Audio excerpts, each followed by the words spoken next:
press conference we mentioned earlier between the Russian and Indian foreign ministers has just kicked off in Moscow. So let's listen in and see what they have to say. Been useful. Our countries are connected by historic ties of mutual respect, self-sufficiency, sustainability. And today we shared the position that the strengthening of the Russian-Indian privileged strategic partnership reflects the interests of our peoples and helps to maintain regional and international security and stability. And we also stated intensive political dialogue, first of all at the highest level, and also at the level of the foreign ministries. We welcome the positive dynamics of bilateral trade. By September, the trade grew in comparison with the last year by more than 130%. It reached almost $17 billion, and we are confident that the goal that was set by our leadership to bring the annual trade turnover to $30 billion will be achieved soon.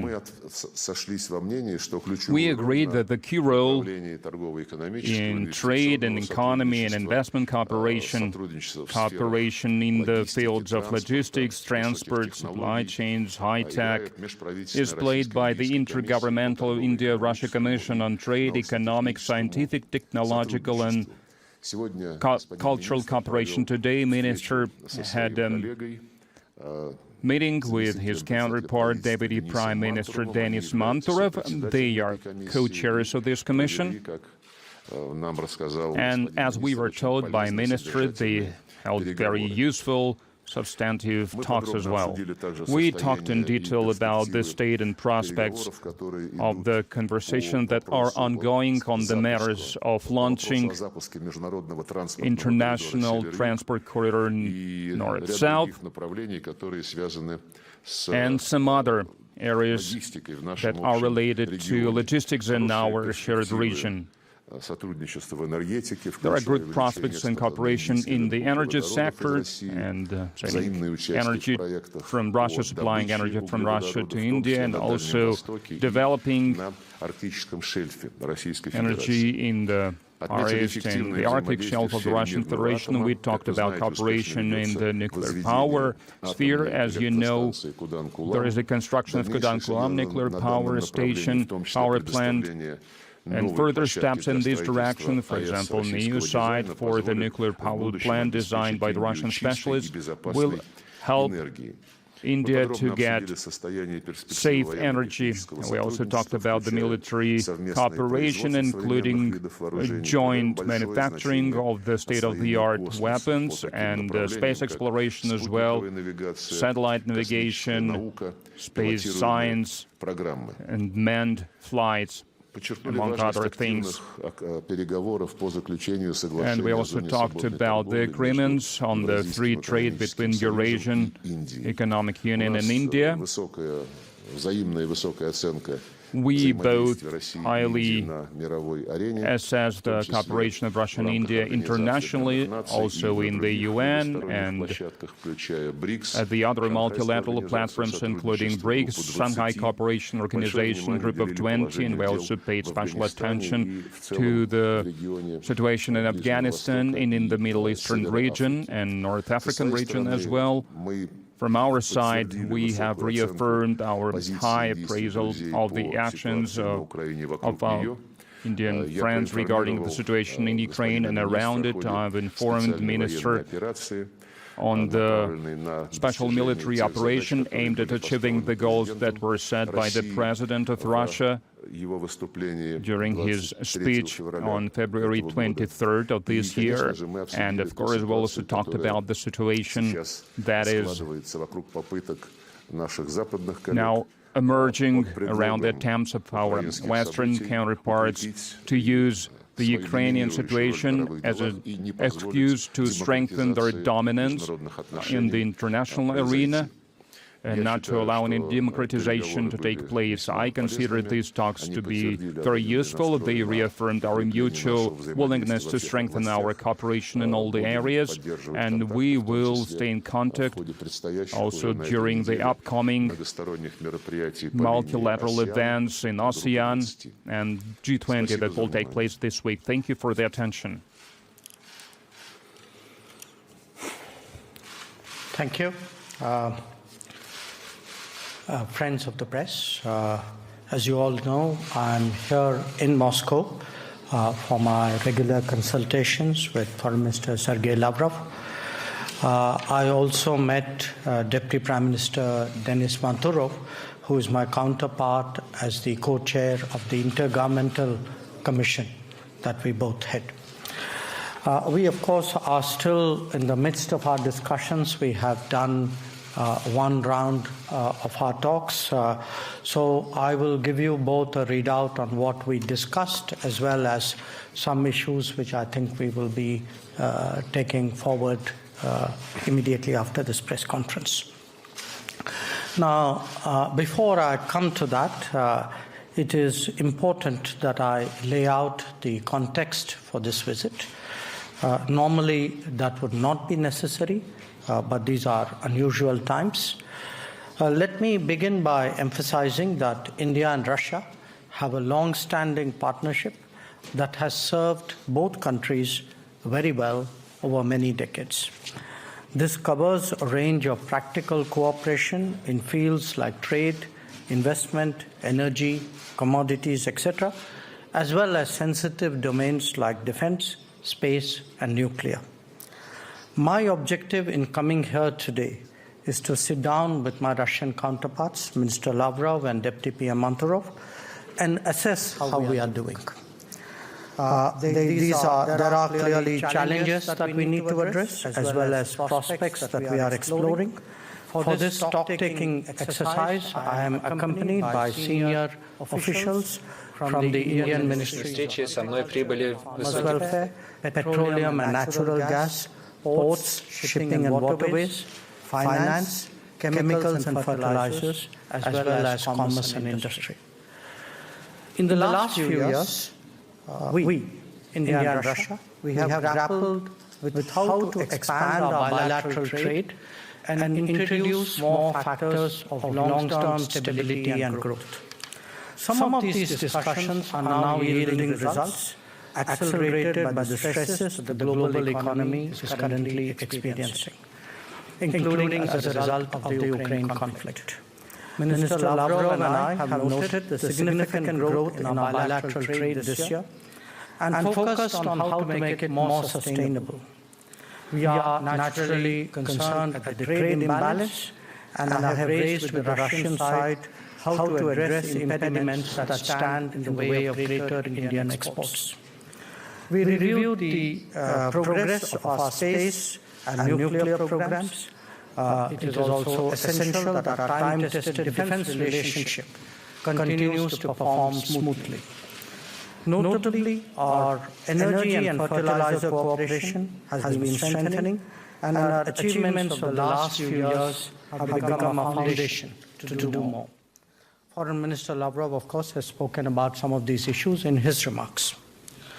We discussed ways to expand and diversify our cooperation, moving beyond traditional areas. Promotion of inter-regional cooperation has been a key priority for us, particularly with the Russian Far East. We also discussed enhancing connectivity, including through the International North-South Transport Corridor, as well as the Chennai-Vladivostok Eastern Maritime Corridor. I updated Minister Lavrov and Deputy PM Manturov on India's flagship initiatives, including Atmanirbhar Bharat, that is self-reliant India, and Make in India, that can serve as platforms for a more contemporary economic relationship between our two countries. Now, it is natural that as foreign ministers, we exchange views on the international situation from our particular perspectives and vantage points. Obviously, the Ukraine conflict was a dominant feature, although we will continue to have discussions on it. Let me take this opportunity to lay out the Indian position on this matter. As Prime Minister Modi conveyed to President Putin in Samarkand in September, this is not an era of war. The global economy is simply too interdependent for a significant conflict anywhere not to have major consequences elsewhere. We are seeing growing concerns on energy and food security emanate from the conflict that are coming on top of severe stresses created by 2 years of COVID. The global south, especially, is feeling this pain very acutely. India, therefore, strongly advocates a return to dialogue and diplomacy. We are clearly on the side of peace, respect for international law, and support for the UN Charter. Insofar as specific initiatives pertaining to issues like food grains and fertilizer shipments are concerned, or any other problem for that matter, India will be as helpful as we can be. Indeed, I would say that for any initiative that de-risks the global economy and stabilizes the global order, at this stage, India will be supportive. From our side, I also shared with Minister Lavrov the Indian reading of recent trends in the subcontinent. You're all aware that countries have experienced serious economic difficulties. There are other factors of instability as well. Terrorism, including its cross-border manifestation, remains a major concern. Where the Indo-Pacific is concerned, both our nations have stakes in its progress and prosperity. We, as partners, highly value the centrality of ASEAN to the larger regional architecture. From the viewpoint of our respective interests, we exchange views about how the goals of the international community are best served, including in securing the global commons. Our talks also addressed a number of regional issues. On Afghanistan, we discussed how to continue our support for the people of Afghanistan, even as we urge Taliban to fulfill its international commitments. We are both members of various formats where the Afghan-related issues come up for review, and we will continue to be in close touch. I hope to discuss, of course, in the coming session, the prospects of the Iranian JCPOA, because India believes that the way forward must be found in the interests of global peace, security, and non-proliferation. I also expect a wider exchange of assessments on the current situation in the Middle East, what we call West Asia, including matters pertaining to Syria and Palestine. India today has a wide range of interests and a growing footprint. Some of this is expressed in terms of our UN responsibilities, like the chair of the Libya Committee, some in our traditionally close partnerships with Africa, and now increasingly our deeper economic involvement with many regions. The world is moving towards greater multipolarity through steady and continuous rebalancing, and that especially means a multipolar Asia. As prominent nations who have a positive history of working together, this will naturally influence the conversations between Russia and India.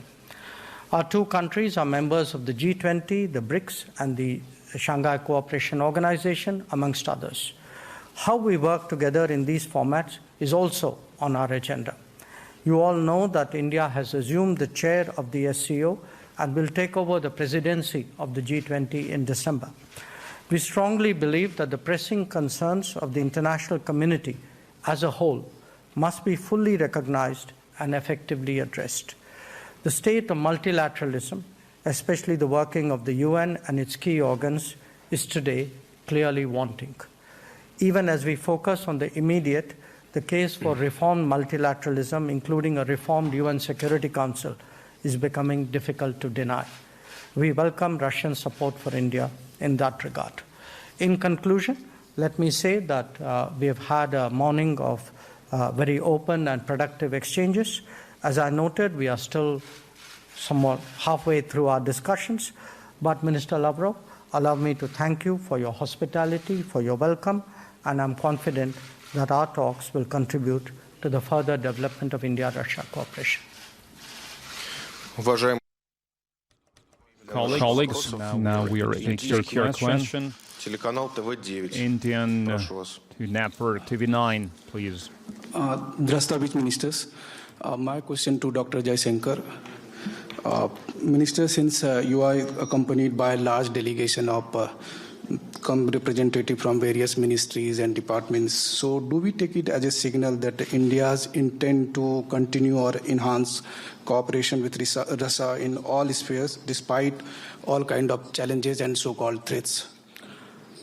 You know, I'm accompanied by a large and senior delegation because we have a very substantial and time-tested relationship with Russia. As I explained in my remarks, in the last few years, under the guidance of our leaders, we have been trying to find ways of expanding this relationship, making it more durable, more sustainable, more balanced. So today, when I look back at the discussions both with Minister Lavrov and Deputy PM Manturov, we discussed areas where, you know, there's a natural convergence of interests between India and Russia. And we do so, when we do so, we not only serve our national interests, we actually today, as major G20 economies, we are actually helping to stabilize the world economy as well. And at this time of great global volatility and uncertainty, I think this is a very good thing that we are doing. So I'm very glad that today's discussions helped us to move forward on many issues, and I felt that the Russian side had a similar sentiment. Информационное агентство ТАСС, пожалуйста. Information agency TASS, please. Добрый день, Лейла Good Тураянова, afternoon, ТАСС. Lila Мой Turayanova, вопрос TASS. обоим My министрам. question is to both Ситуация в ministers. Афганистане The продолжает situation in вызывать тревогу Afghanistan как у Индии, continues так to и у remain России. worrisome for Я снова both за наши India and сегодняшние Russia. Based on your дискуссии discussions хотела today, видеть could you дальнейшее please сотрудничество elaborate on между how you Москвой и see Нью-Дели India-Russia по афганскому cooperation on вопросу? Afghanistan И going дополнение для вас, forward? Сергей And Викторович. additionally for you, В середине Mr. ноября Lavrov, планируется in the очередное beginning of заседание November, there is московского going формата to консультаций по be Афганистану. a meeting on Стало известно, Afghanistan что новые to be held in афганские власти Moscow, не and приглашены на эту new встречу, хотя, Afghan например, в leadership прошлом is not году invited to на this встрече meeting, московского but формата last талибы year, when the принимали Moscow участие. format was Как бы вы holding могли its это meeting, прокомментировать talibs were и пояснить, с чем participating. связано How такое can you решение? comment on this Спасибо. and why this decision was made? As we said in our introduction, we talked in detail about the situation in Afghanistan and about the objectives that global community has to help Afghan people to stabilize the situation and to come to a general compromise on how to go on living in this country. We work with the Taliban and our Libyan friends. They are making necessary steps in this regard. We have not achieved yet the result that we desire, and we have not seen that our counterparts that are now representing leadership in Kabul, they are moving fast enough along those tracks that were presented as part of them assuming certain obligations towards their people, for example, consolidating ethnic and political unity of the Afghan people and to provide for inclusive ethnic composition of the authority. And yes, there is going to be meeting within the Moscow format. Is going to take place next week already. Our Indian friends are going to be represented there, just like as all the other participants of the previous meetings of this kind. As I said, we stay in touch with the representative of Taliban. They will be informed about what the participants of the Moscow Forum meeting will be doing, and we are not going to hold any secrets from the representatives of Afghanistan. We will brief them in detail, Taliban and other political forces that exist in the country as well. Let me add to that with 4 points. One, it's important that the world not forget what is the situation in Afghanistan. Because today, I think it's not getting the attention that it deserves. There is a humanitarian situation, and at least where India is concerned, we have stepped forward by providing food, providing medicines, providing vaccines, and trying to find ways by which the Afghan people are supported in a very difficult phase of their history. Secondly, the international community, with good reason, has concerns about terrorism and terrorists who operate out of Afghanistan. There have been commitments which have been given in this regard. It's legitimate that the international community, especially the neighbors, today work together to ensure that that there is no terrorism threat that comes out of Afghanistan. Third, the commitments which have been made in respect of Afghanistan are covered by a UN resolution, a Security Council resolution 2593. It is important that those obligations are kept. And finally, we discuss Afghanistan in various formats. It is part of the tradition of our relationship, India and Russia, that in some of these formats we have cooperated. So we look forward to being present here during the Moscow format as well. Телеканал RT. RT TV channel, please. Hello, Donald Corder, Russia Today. This question is for Minister Jaishankar. India, of course, has been facing pressure from the West for its relations with Russia. So I'd like to ask basically a three-pronged question. The first is, what do you see as the intent of the West, specifically the United States, in pressuring India for these relations? What stance will India take in the future towards Russia as a result of this pressure? And what does New Delhi think about the Western calls to establish a price cap on Russian oil exports? I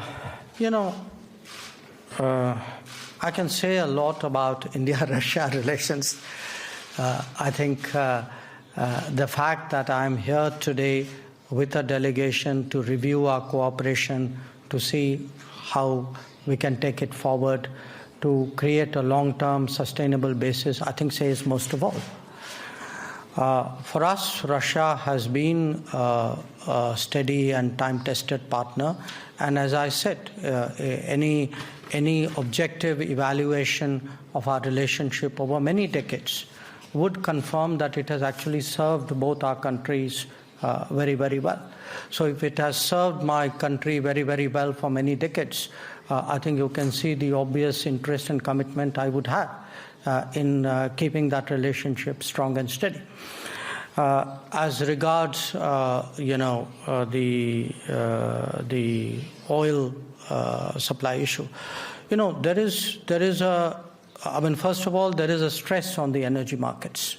Okay, this is a stress which has been created by a combination of factors, but as today the world's third largest consumer of oil and gas, a consumer where the levels of income are not very high, it is our fundamental obligation to ensure that the Indian consumer has the best possible access on the most advantageous terms to international markets. And in that respect, quite honestly, we have seen that the India-Russia relationship has worked to advantage. So if it works to my advantage, I would like to keep that going. Thank you. Заключительный вопрос, телеканал And final question, Russia 24 TV channel, please. Hello, I've got a question from Mr. Lavrov. What do you think about the priorities of SCO's development? Are they in the sphere of security or economic cooperation? And if I may, I could add one more question on another topic. Can you tell about how the BRICS extension is going on? Are there any deadlines or dates for admitting new countries such as Algeria, Argentina, Iran, and what fields or branches will be strengthened due to this admission? And if I may, you can also list some other countries that in the near future could also be applicants to join the organization. As for Shanghai Cooperation Organization, it's a multi-layered forum. It works with security matters. Initially, it was founded to deal with these matters, to have order on the borders of the Central Asian countries and China and the Russian Federation, and this objective has been reached. And as the SCO was evolving, it paid more and more attention to the matters not only of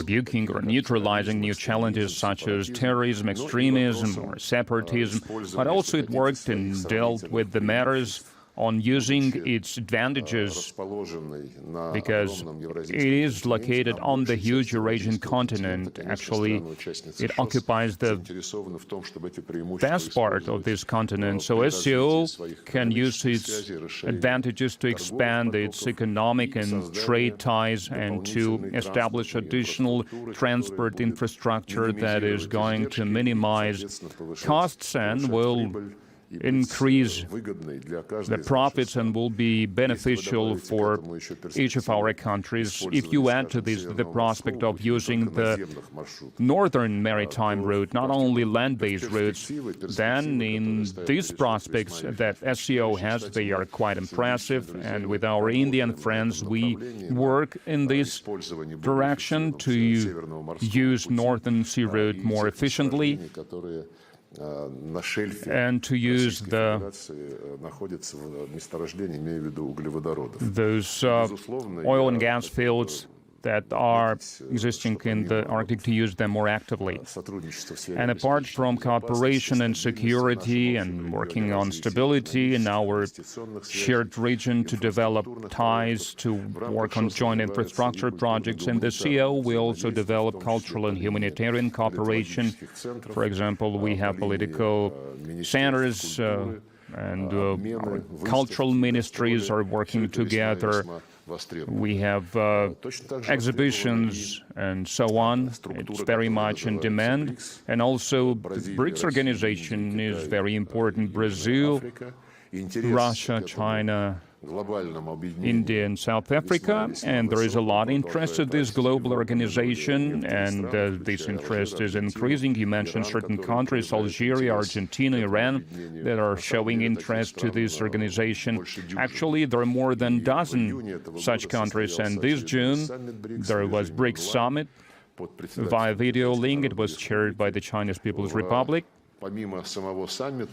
And apart from the summit itself, when the leaders of the 5 countries discussed the internal matters of this organization and discussed plans and made a joint declaration, after this summit, there was a summit in the format of BRICS Plus. If I'm not mistaken, apart from the BRICS 5 countries, there were the leaders of 13 countries, and this list is public. It contains countries that represent all the developing and emerging regions of the world, Asia, Africa, Latin America, and we welcome this interest, obviously. But before talking about when and how in detail the SCO expansion will take place, we agreed that within these 5 countries we should work on the criteria and principles on how such applications should be considered, because these applications are coming in officially now. Of course, we hope that working on these criteria and principles of the BRICS expansion will not take too much time. But first, we need to understand how to develop this organization in this potentially expanded format. The press conference is over. Thank you very much. Thank you.